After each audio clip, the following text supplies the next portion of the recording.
बिस्मिल्लाहिर्रहमानिर्रहीम। अस्सलामु अलैकुम स्टूडेंट्स। आज का हमारा टॉपिक है बायो का चैप्टर नंबर 19 का रिजनरेशन। ठीक है, हमें पता है कि किस तरह से मुख्तलिफ जो ऑर्गेनिजम्स हैं, मुख्तलिफ एनिमल्स हैं, उनके अंदर ये एबिलिटी है कि वो अपनी कोई भी पार्ट, बॉडी पार्ट को रिगेन कर सकते हैं। मीन्स के जो पार्ट उनका लॉस्ट हो गया है, टूट गया है, उसको दोबारा से रीजनरेट कर सकते हैं, रिप्रोड्यूस कर सकते हैं। ठीक है, हम बात करते हैं कि रिजनरेशन की।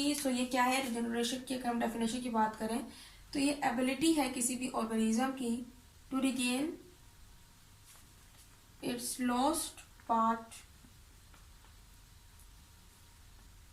Of body. ये हमारे पास क्या है, ये रिजनरेशन है। इसके अलावा हम बात करते हैं जी स्पॉन्जीज की। इसके एग्जांपल्स देख लेते हैं कुछ। ऐसे बहुत से ऑर्गेनिजम्स हैं, बहुत से एनिमल्स हैं, यहाँ तक कि प्लांट्स भी जो है वो रिजनरेशन जो है वो कर सकते हैं। स्पॉन्जीज की बात करते हैं। स्पॉन्जीज के अंदर ये कैपेबिलिटी है कि वो क्या कर सकता है, अगर वो ब्रेक डाउन भी हो जाए। ये क्या है, स्पॉन्जीज है जिसके अंदर एबिलिटी है कि वो क्या कर सकता है, अगर वो ब्रेक डाउन हो भी जाए, उसके पीसेस लॉस्ट हो भी जाए, तब भी वो कंप्लीटली स्पॉन्ज में क्या हो सकता है, डेवलप हो सकता है। दूसरी बात है, दूसरी जो हमारे पास है वो लॉबस्टर है। अब हम लॉबस्टर की बात करते हैं तो उसके अंदर यह एबिलिटी होती है कि वो अपना क्लॉ जो है उसको लॉस कर देता है। ठीक है, यानी क्लॉ जो है उस पीस को निकाल देता है, उस हिस्से को निकाल देता है, और इस काबिल भी होता है कि दोबारा से उस लॉस्ट हिस्से को दोबारा से क्या कर सके, रिप्रोड्यूस कर सके। ठीक है, हमें पता है कि स्टारफिश हमारे पास एक आबी जानवर है। तो स्टारफिश में हम बात करते हैं जी, इसके आर्म्स होते हैं। ठीक है, इसके इस तरह से आर्म्स होते हैं। अब ये स्टारफिश जो है, इसके इतनी एबिलिटी है कि फॉर एग्जांपल इसका इतना हिस्सा कट जाता है।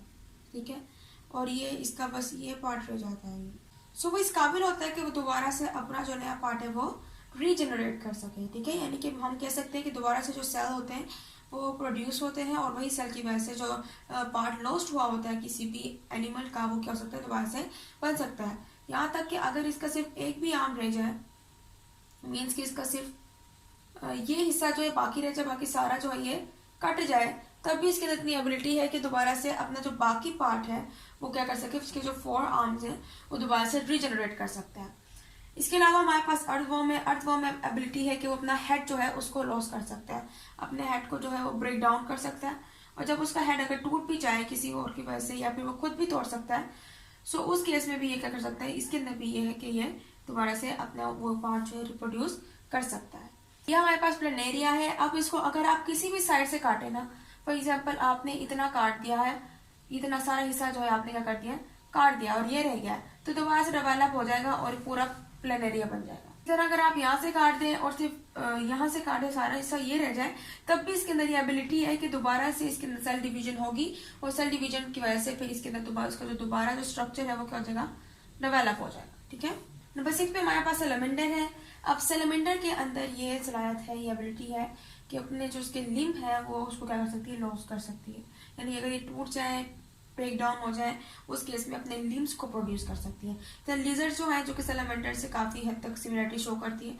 अब लिजर्ड जो है अपनी टेल जो है, हमें पता है कि ये अपनी टेल जो है ये काट देती है, खुद भी काट सकती है। अगर हम खुद उसको अगर मारे तब भी क्या होता है कि उसकी जो टेल है वो टूट जाती है, और बाद में वो नई टेल प्रोड्यूस। इस तरह के जो जानवर है ये अपने खुद ही कुछ पार्ट जो है रिलीज कर देते हैं, छोड़ देते हैं, लॉस कर देते हैं। कभी कभार इनको शिकारी का डर होता है। ठीक है, किसी और जानवर से बचने के लिए, किसी और ऑर्गेनिज्म से बचने के लिए ये क्या करते हैं, खुद ही अपनी हिफाजत करने के लिए तुमको या तो खुद ही छोड़ देंगे, या फिर अपना हेड छोड़ देंगे और आगे पीछे निकल जाएंगे। उसका हेड तो दोबारा से रिजनरेट हो जाएगा, उसकी दुम भी दोबारा से रिजनरेट हो जाएगी। ठीक है, तो इस तरह से क्या होता है, ये हमारे पास रिजनरेशन का प्रोसेस होता है। इस तरह जब आप प्लांट्स की बात करते हैं, प्लांट्स के अंदर भी रिजनरेशन होती है।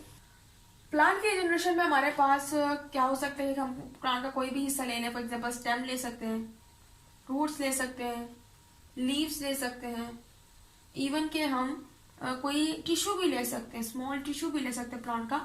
अब अगर हम फॉर एग्जाम्पल टिश्यू जो है उसको हम बो करते हैं, ठीक है ना, तो इसके जरिए से हमारे पास पूरा जो प्लांट है वो क्या हो सकता है, रीजनरेट हो सकता है, सिर्फ उसी टिश्यू की वजह से।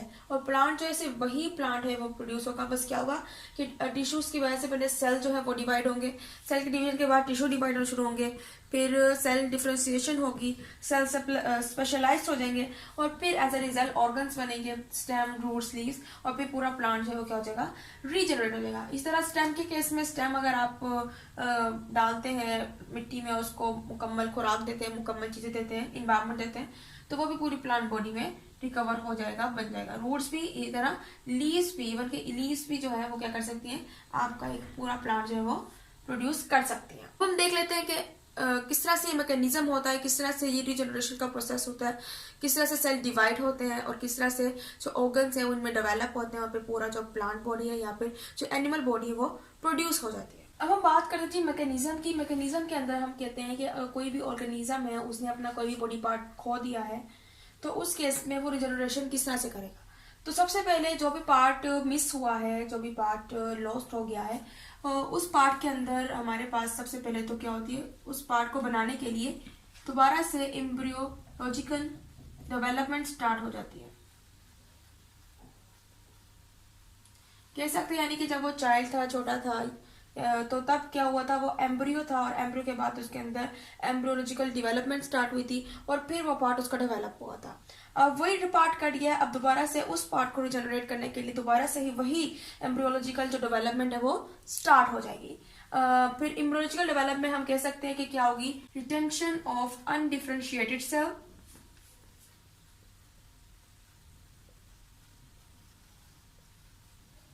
ठीक है।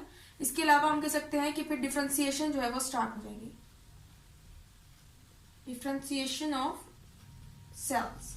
तो सबसे पहले अनडिफरेंशिएटेड सेल्स जो है इनकी रिटेंशन होगी, मीन्स के ऐसे बहुत से सेल्स हैं जिनको जो कि स्पेशलाइज नहीं होते हैं, अनडिफरेंशिएटेड होते हैं, और आपको पता है कि सेल से इश्यूज बनते हैं, टिश्यू से ऑर्गन्स बनते हैं। सो अगर सेल्स ही अनडिफरेंशिएटेड होंगे, उनके अंदर कोई डिफरेंस ही नहीं होगा, तो फिर हमारे पास एक ऑर्गन भी डेवलप नहीं हो सकता है। इस तरह फिर सेल्स की डिफरेंशिएशन होती है, डिफरेंशिएशन होती है तो फिर टिश्यूज जो है वो डेवलप होते हैं, और फिर टिश्यूज डेवलप होने के बाद हमारे पास ऑर्गन जो है वो बनता है, फिर वो बॉडी पार्ट जो है वो क्या होता है, कंप्लीट हो जाता है, रिजनरेट हो जाता है।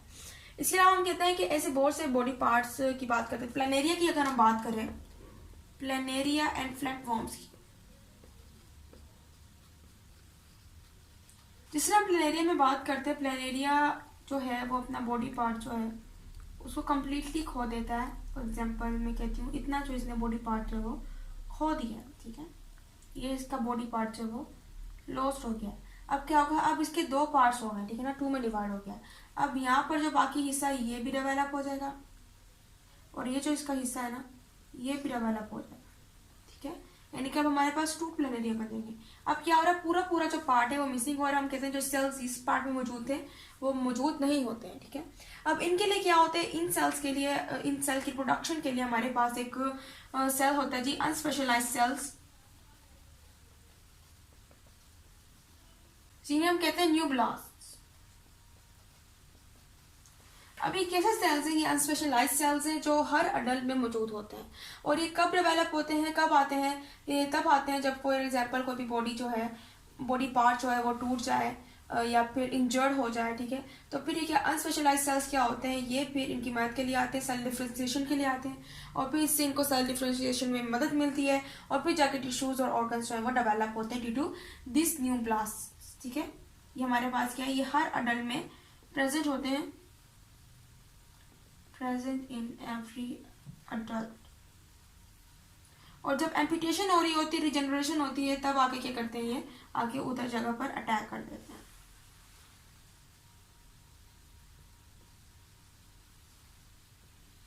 ठीक है। तो जब वहां पर आते हैं तो वहां पर सेल डिफरेंशिएशन में मदद मिलती है, टिश्यूज डेवलप होते हैं, और फिर बॉडी पार्ट जो है वो कंप्लीटली रीजनरेट हो जाता है, ठीक है। सो ये था आज का हमारा लेक्चर। उम्मीद है आपको लेक्चर समझ आया होगा। इंशाल्लाह अगले लेक्चर में मजीद जो लेक्चर्स हैं उनको हम कंप्लीट करेंगे। सो तब तक के लिए अल्लाह हाफिज़।